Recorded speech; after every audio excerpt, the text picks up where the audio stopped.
Bem-vindos a bordo. Eu sou o navegante, guardião de histórias esquecidas e sussurros do passado. Hoje, navegaremos até uma vila nas montanhas da Romênia, onde um jovem médico enfrentou horrores que a razão não pode explicar. Preparem-se para conhecer o Despertar Carmesim. 14 de fevereiro de 1875, Baia Spri, Romênia. O celeiro estava tomado por uma inquietação inusitada. O som estridente dos animais dominava o ar. Cavalos relinchavam e golpeavam suas patas contra a madeira. Galos cantavam fora de hora. Cães uivavam incessantemente. Mas, de repente, tudo silenciou. Adam, um homem de presença imponente, correu para o celeiro. Dentro, encontrou um rastro de sangue que subia a escada de madeira para o segundo andar. Com passos pesados e uma tensão crescente, ele subiu. Cada degrau parecia sussurrar um presságio até que, ao se aproximar do topo, a escada cedeu. A queda foi brutal. Seu braço direito quebrou, arrancando-lhe um grito de dor. Lá do alto, na penumbra, uma silhueta inumana o observava. Antes que a luz da manhã a revelasse, ela desapareceu, como fumaça se dissipando ao vento. O choque da visão e a dor imensa fizeram Adam desmaiar. Quando despertou, o calor familiar de Timóteo, seu fiel border collie, trouxe um momento de conforto. Com dificuldade, ele se ergueu e partiu para o hospital. O trajeto era lento e doloroso, mas Adam, determinado, chegou ao destino vazio, marcado pela celebração do feriado do sangue. Sob os cuidados do Dr. Martin, o diagnóstico era claro: repouso obrigatório. Mas para Adam, que vivia solitário em seu sítio, a ideia de parar era impensável. Com uma noite no hospital imposta pelo médico, Adam finalmente repousou. O silêncio da madrugada foi interrompido por dores lancinantes. Ele correu ao banheiro, vomitando sangue enquanto o suor escorria pelo corpo febril. A enfermeira, em alerta, chamou o Dr. Martin, que prontamente iniciou uma transfusão de sangue. O procedimento foi árduo, mas bem-sucedido. Ainda assim, o médico sabia que algo inexplicável pairava sobre Adam. A manhã chegou, trazendo consigo um estranho ar de tensão. Quando a enfermeira foi checar o paciente, um grito cortou o ar. Dr. Martin correu ao quarto. Adam estava de pé, com o olhar selvagem e assustado, e a enfermeira caída aos seus pés, com o pescoço dilacerado. Antes que o médico pudesse reagir, Adam saltou pela janela e desapareceu entre as árvores. Nos dias que se seguiram, o silêncio no sítio de Adam era quebrado apenas pelos uivos melancólicos de Timóteo, como se clamasse pela volta do dono. O vilarejo mergulhou em rumores, enquanto o Dr. Martin tentava compreender o que havia testemunhado naquela noite fatídica. 1º de março de 1875. Uma carta de Simon Martin revelava suas preocupações. Querido pai, os últimos dias têm sido incrivelmente difíceis. Uma situação assustadora ocorreu no hospital e Lana, nossa enfermeira-chefe, foi atacada por um paciente. Infelizmente, o ferimento em seu pescoço não mostra sinais de melhora desde o incidente. Estou profundamente preocupado pela vida dela e também pela de Adam.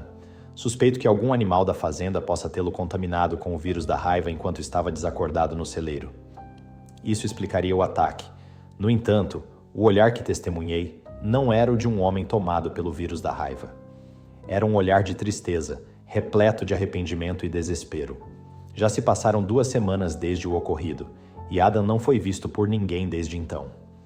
Seus animais estão sendo cuidados por voluntários da cidade que foram tocados pela tragédia. Timóteo, seu cão, chora todas as noites e uiva até o amanhecer, como se estivesse clamando pela volta de seu dono. Meu coração se parte ao ver o sofrimento do pobre animal à beira da cama, onde Adam repousou durante seu tempo no hospital. Os pacientes têm reclamado dos barulhos de Timóteo e estou considerando levá-lo para minha casa e cuidar dele até a possível volta de seu dono, se é que ele voltará algum dia. Sua experiência seria inestimável para resolver toda essa confusão. Não tenho conseguido dormir bem. Tenho pesadelos com aquele dia sempre que fecho os olhos. Mesmo tomando remédios para dormir, não consigo ter um sono profundo. Por favor, envie notícias de minha mãe e minha irmã. Sinto profundas saudades de todos. Talvez eu vá a Paris no próximo mês, pois tenho alguns assuntos a tratar na cidade. Espero que todos estejam bem. Com amor, Simon Martin. 2 de março de 1875, 7h31, Baia Spri, Romênia. Dr. Martin acordou mais cedo do que o habitual, tomado por um pressentimento inquietante. Sem sequer tomar café, saiu apressado rumo ao hospital. Cada passo aumentava sua angústia, como se algo sombrio estivesse à espreita. Chegando ao hospital, deixou sua bicicleta no local de costume. Na recepção, a enfermeira substituta dormia profundamente, exausta após noites de vigília. Ele preferiu não perturbá-la. O corredor principal estava mergulhado no silêncio.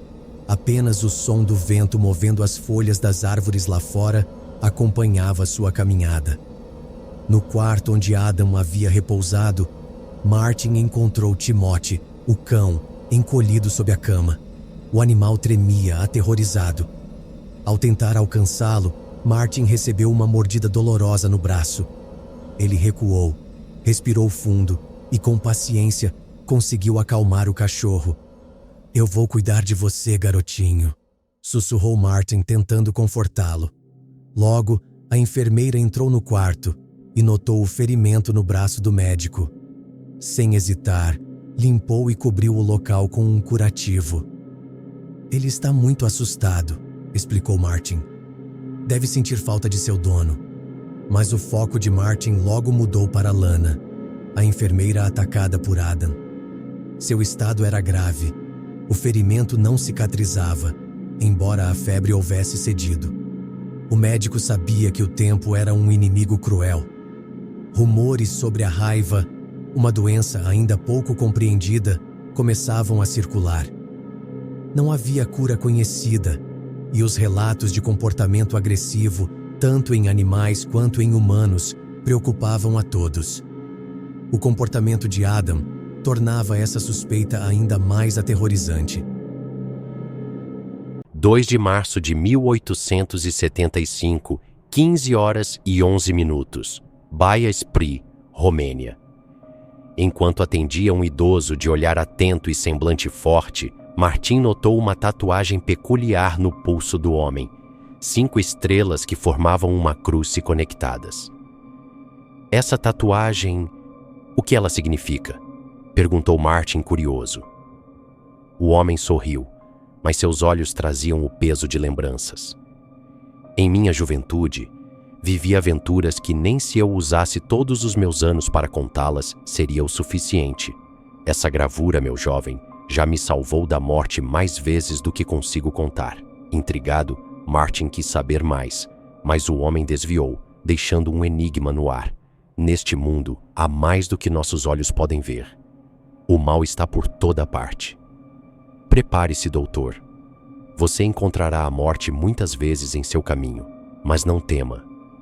Ela é inevitável." Após concluir o atendimento, Martin se despediu, enquanto o velho passava os dedos sobre a tatuagem, uma lágrima escorrendo silenciosamente. 2 de março de 1875, 20h11, Baia Spri, Romênia. Exausto após um dia caótico, Martin decidiu levar Timothy para casa. A noite trouxe pesadelos. Martin sonhou com uma sombra destruidora invadindo sua casa. Timothy tentou defendê-lo, mas foi arremessado violentamente contra a parede. A imagem do cão desacordado o assombrou até o amanhecer. Quando acordou, os primeiros raios de sol atravessavam as janelas. Ainda perturbado, levantou-se e foi ao banheiro, mas foi interrompido por um barulho vindo da cozinha.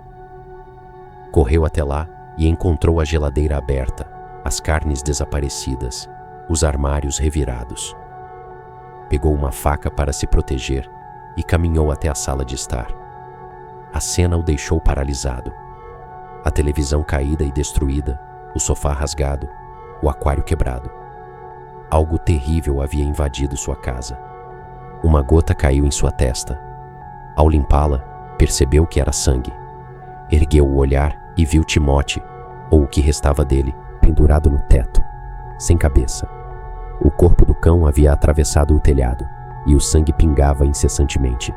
Martim congelou. O horror daquela visão o dominou. Em choque, caiu de joelhos, vomitando e soluçando, incapaz de processar o que via.